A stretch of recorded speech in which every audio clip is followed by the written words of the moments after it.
moottori. Ja voin jo tässä vaiheessa vähän taas muistuttaa siitä, että todennäköisesti sen pakoputken vähän paukahtaa muistuttaa kovasti kiväärin kuulua. Tämä Tuloselavaunu, joka on ajoneuvon rekisterissä, saatuna Panssarimuseolle pari vuotta sitten lahjoituksena Porvoosta. Justiinsa. Joku on kesämökkiautoinen käyttänyt. Noiden vaunujen jälkeen tulee sitten 8-vuotias Sanni Tamma Lotta Mennin ajamana tuossa perässä ja viimeisenä tähän ajonäytökseen osallistuu sitten amerikkalainen Jeppi, Don haluun. Ai noin kaikki. joka on Vietnamin sodan ajoilta vuosimallia 1969. Talvi alkaa vähän huono. Ei ole. Se on asennekysymys. Panssarimuseolla on noita liikkuvia panssarivaunuja, muutamia kappaleita tuolla meidän työpajan alueella ja osa, mikä on täällä näytilläkin sisätiloissa, ne on ajokuntoisia.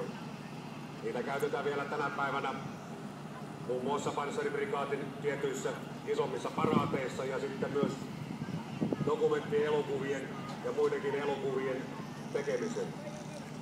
Ajakaas nyt. Lepinät pois.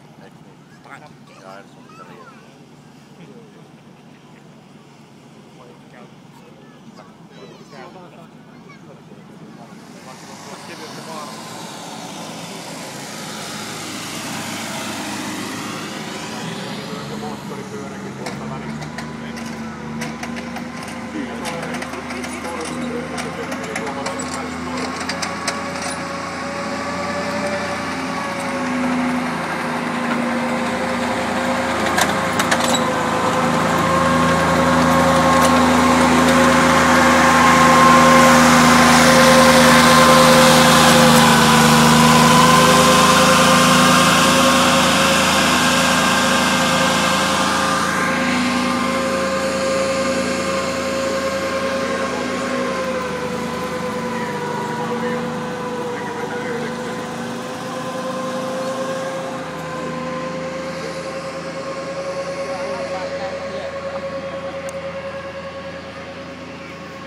Ei se mitään. Yksi harvinaisuus minulta jäi tuossa mainitsematta, tuolla on Turmin vierestä.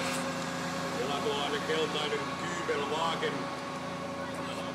joka on alkuperäinen tammikuussa 1944 Suomeen tullut ajoneuvotykistön kapteenin ohjastamana. Oli kenraali Laakuksen ja Björkmanin taisteluosaston esikunta-ajoneuvo. Ainoa laatua Siellä se Volkkarin moottori kuuluu.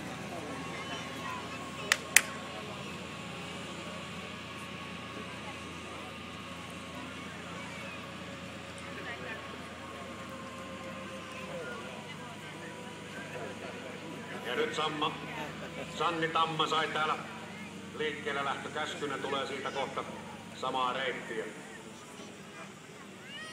Suomen hevonen, joita Suomen armeijalla oli tuhansia ja taas tuhansia viime sotien aikana. Ja epäilemättä kaikkein tehokkain kuljetusväline etenkin talvitaistelujen aikana. Ja